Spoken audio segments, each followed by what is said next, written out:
Guys welcome back to our channel Sri Chaitanya's education. ఇందాక వీడియోలో మనం ఫస్ట్ క్వశ్చన్ చూసాం కదా, ఏంటి మాణిక్య వీణ పాఠ్యభాగం కవి విద్వాన్ విస్కం గురించి నేర్చుకున్నాం కదా.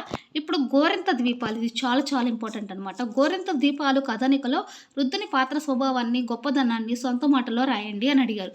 ఈ క్వశ్చన్ లేదే ఎగ్జామ్ పేపర్ ఉండదు కాబట్టి ఈ క్వశ్చన్ బాగా నేర్చుకోండి. పులికంటి గోరింత దీపాలు కథనికలు రుద్దుని పాత్ర స్వభావాన్ని, గొప్పదనాన్ని సొంత మాటలు రాసిన చూడండి.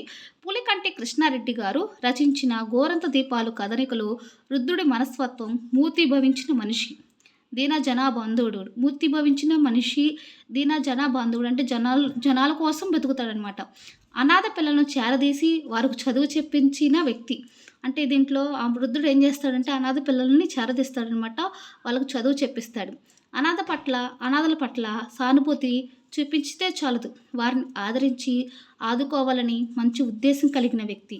అందుకే 35 ఏళ్ల క్రితం ఒక చిన్న గుడిసెలో బుడ్డి దీపంలో వెలుగులో ఒక అనాథతో ప్రారంభించి వేలాది మందికి ఆధారమయ్యాడు.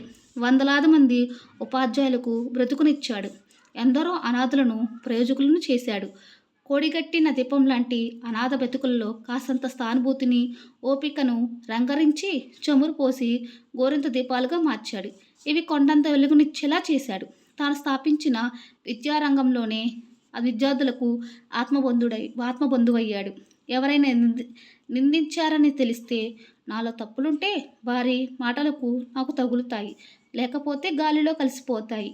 ఈ మాత్రం అవగాహన శక్తి లేకుండా ధ్యేయాన్ని వదిలిపెడితే అది పిచ్చితనం, కాకుంటే చేతగానితనం అంటూ నవ్వేసే మనస్తత్వం గలవాడు. అంతేగాని భయపడి లక్ష్యాన్ని వదిలేసేవాడు కాదు. అటువంటి గొప్ప ఆదర్శమూర్తి ఆ రుద్రుడు. చూస్తారా, ఇక్కడ ఒక రుద్రుడు ఏం చేస్తాడంటే ఒక అనాథ పిల్లల్ని చేరదీసి అతను చదువు చెప్పించాడు. ఆ తర్వాత చాలామంది అనాథ పిల్లలకు చదువు చెప్పించి ఒక విద్యారంగంలో విద్యార్థులకు ఆత్మబంధుడు అయ్యాడనమాట. ఎవరైనా అతను నిందిస్తే ఏమనుకుంటాడు, అది నిజంగా తప్పు నేను చేస్తే ఖచ్చితంగా నాకు తగులుతాయి, నేను చేయకపోతే అవి గాల్లోకే కలిసిపోతాయి అని.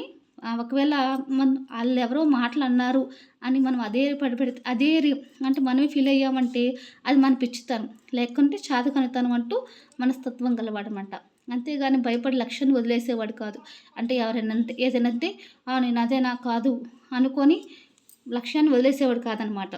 అటువంటి గొప్ప ఆదర్శమూర్తి అనమాట అతను. కాబట్టి ఈ క్వశ్చన్ బాగా చూసుకోండి, 1కి 4 సార్లు.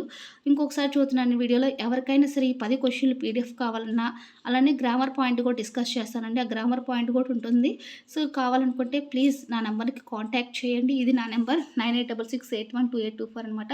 ఈ నెంబర్కి కాంటాక్ట్ చేశారంటే నేను పీడిఎఫ్ అని షేర్ చేయండి అన్నారంటే నేను ఖచ్చితంగా 49 రూపీస్ అనమాట పీడిఎఫ్. సో మరీ చూస్తున్నానండి. పీడిఎఫ్ కాస్ట్ వచ్చి 49 రూపీస్ పే చేశారంటే 2025-24 అలానే మే జూన్ పేపర్స్ మీకైతే సెండ్ చేస్తానమాట. నెక్స్ట్ వీడియోలో నెక్స్ట్ ఇంపార్టెంట్ క్వశ్చన్తో అయితే వచ్చేస్తానమాట. వీడియో కనుక నచ్చినట్లయితే ప్లీజ్ నా ఛానల్ సబ్స్క్రైబ్ చేయండి, షేర్ చేయండి, కామెంట్ చేయండి. Thank you.